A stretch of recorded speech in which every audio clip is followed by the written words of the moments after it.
Hi hello. അപ്പോൾ എല്ലാവർക്കും എൻ്റെ പുതിയൊരു വീഡിയോയിലേക്ക് സ്വാഗതം. അപ്പം ഞാനിന്നിത് അവിടെ ഈ പച്ച ഏത്തക്കായ ഞാനൊന്ന് കറി വെക്കാൻ പോവാണ് കേട്ടോ. അതായത് പെട്ടെന്ന് തന്നെ ഉണ്ടാക്കാൻ പറ്റിയ ഒരു സിമ്പിളായ റെസിപ്പിയാണേ. അപ്പോൾ പുതിയതായിട്ട് ഈ കുക്കിങ്ങൊക്കെ പഠിച്ചു വരുന്ന ആളുകൾക്ക് വളരെ സിമ്പിളായിട്ട് ഉണ്ടാക്കാൻ പറ്റിയ ഒരു ഐറ്റമാണ്.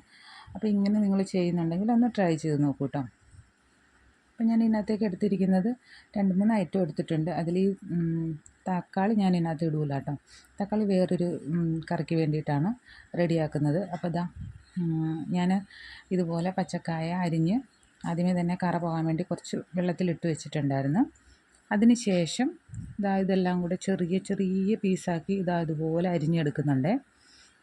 അതിന് ശേഷം ഞാൻ ഇതിനകത്തുനിന്ന് 2 സവാള എടുക്കുന്നുണ്ട് കേട്ടോ. കാരണം 2 സവാള വേണം ഇതിന്. എന്നാലേ ആ കറിക്ക് ഒരു കുറച്ചുകൂടി ക്വാണ്ടിറ്റി കൂടുതലായിട്ട് നമുക്ക് കിട്ടുള്ളൂ. അതിന് വേണ്ടിയാണ് സവാള പിന്നെ ടേസ്റ്റ് നല്ല അടിപൊളിയായിരിക്കും. അപ്പോൾ ഞാനിതാ ചോപ്പറിലാണ് റെഡിയാക്കുന്നത്. ചോപ്പറിലേക്ക് ഇതുപോലെ കട്ട് ചെയ്തിട്ടിട്ട് നല്ലോണം അടച്ച് പച്ചമുളകും ഇഞ്ചിയും വെളുത്തുള്ളി എല്ലാം കൂടി ഇട്ടിട്ടാണ് ഞാൻ അതിനകത്തേക്ക് ചോപ്പ് ചെയ്തെടുക്കുന്നത്.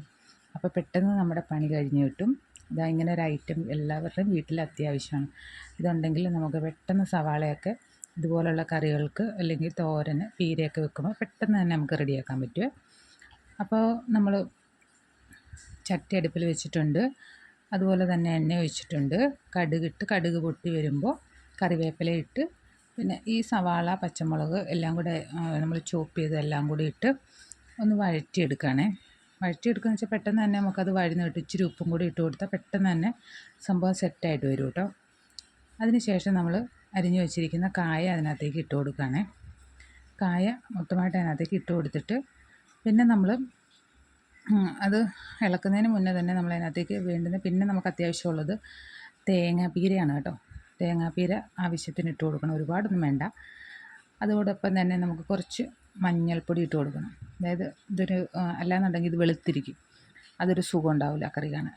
കുറച്ച് വെള്ളം ഒഴിച്ചിട്ട് നമ്മളിതൊന്ന് അടച്ച് വെച്ച് വേവിച്ചെടുക്കാൻ പോവാണ് കേട്ടോ. വെന്ത് വന്നു കഴിഞ്ഞപ്പോൾ തന്നെ നല്ല അടിപൊളി ടേസ്റ്റാണ്. എല്ലാവരും ഒന്ന് ട്രൈ ചെയ്ത് നോക്കണേ.